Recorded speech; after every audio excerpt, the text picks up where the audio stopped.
చొప్పనండి అవుట్స్కట్స్లో ఒక కెనాల్లో they through the body.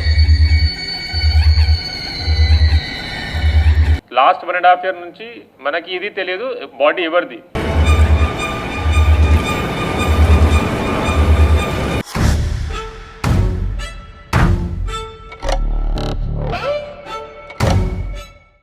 Hello hi నమస్తే, వెల్కమ్ టు మైత్రి ఛానల్. నేను మీ శ్రావణి. స్నేహితుల మధ్య చెలరేగిన చిన్న వైరం హత్యకు దారితీస్తుంది.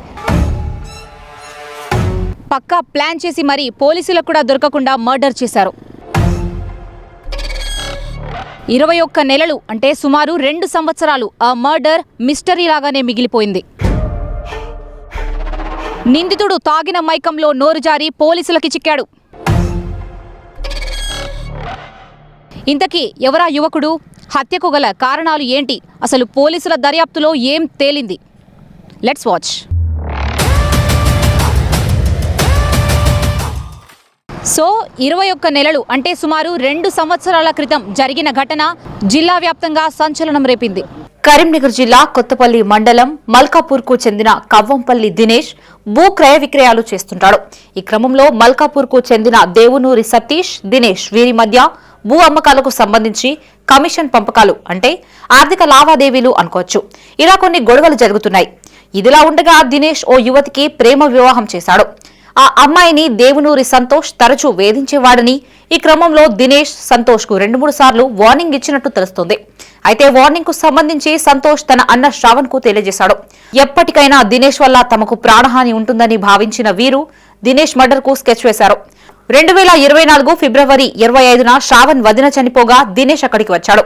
ఇదే మంచి సమయమని సంతోష్, శ్రావణ్ అదే గ్రామానికి చెందిన దేవునూరి రాకేష్, జంగ చిన్నారెడ్డి, రామడుగు మండలం మోతి గ్రామానికి చెందిన కమ్మరి వికేష్లతో కలిసి దినేష్ ను హత్య చేయాలని నిర్ణయించుకున్నారు. అద్దె కారులో బయటకి తీసుకెళ్లి మద్యం తాగించి దినేష్ మెడకు తాడు బిగించి నూకపల్లి గ్రామ శివార్లో హత్య చేశారు. కాళ్లు చేతులు తాళ్లతో కట్టేసి మృతదేహాన్ని చొప్పదండి శివార్లోని కెనాల్లో పడేశారు. వారం కిందట అదే చోట దినేష్ మృతదేహం కుళ్లిపోయి బయటపడింది. అతడికి తల్లిదండ్రులు, తోబుట్టువులు లేకపోవడంతో పాటు భార్య విడిచిపెట్టి పుట్టింటికి వెళ్లిపోగా పోలీసులకి ఎటువంటి సమాచారమూ దొరకలేదు. ఆగస్టులో జరిగిన వృద్ధురాలి హత్య కేసులో సంతోష్, శ్రావణ్లు జైలుకు వెళ్లి వారం కింద విడుదలయ్యారు. సంతోష్ తన మిత్రుడితో మద్యం తాగుతున్న క్రమంలో దినేష్ హత్య కేసు ఇప్పటికీ బయటపడలేదు అని చెప్పుకొచ్చాడు. అక్కడే మద్యం తాగుతున్న ఓ వ్యక్తి దినేష్ మిత్రుడికి సమాచారం ఇవ్వగా అతడు 2 రోజుల క్రిందట పోలీసులకు ఫిర్యాదు చేశాడు. చొప్పదండి పోలీసులు మల్కాపూర్ కు చేరుకొని సతీష్, శ్రావణ్, రాకేష్, వికేష్, చిన్నారెడ్డి కుట్రలో భాగస్వామి అయిన సంతోష్ ను అదుపులోకి తీసుకుని విచారించగా హత్య చేసినట్లు ఒప్పుకున్నారు. వారందరినీ అరెస్టు చేసి జైలుకు పంపించినట్లు సిపి మీడియా సమావేశంలో తెలిపారు.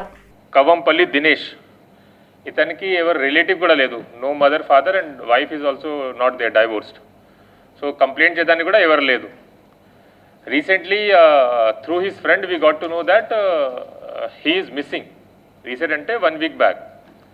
అప్పుడు మళ్ళీ దీంట్లో ఇన్వెస్టిగేషన్ స్టార్ట్ అయింది. దీంట్లో major motive behind murder is land dispute and personal reason over relationship with a women. ఇది నోటీస్లో వచ్చింది. సో దీంట్లో A1 దేవునూరి సతీష్, A2 దేవునూరి శ్రవణ్, ఈ ఇద్దరు మీద గంగాధర్లో మర్డర్ ఫర్ గెయిన్ కేస్ ఈ ఇయర్ ఆగస్ట్లో కూడా అయింది. అండ్ NDPS యాక్ట్ కేసు కూడా ఉంది కొత్తపల్లిలో. So seeing the previous background and history of these accused, will take strict action apart from this case investigation and trial. వాళ్ళ మీద షీట్ ఓపెన్ చేయడం, bind over and possibility of PD Act or extradition. Will try to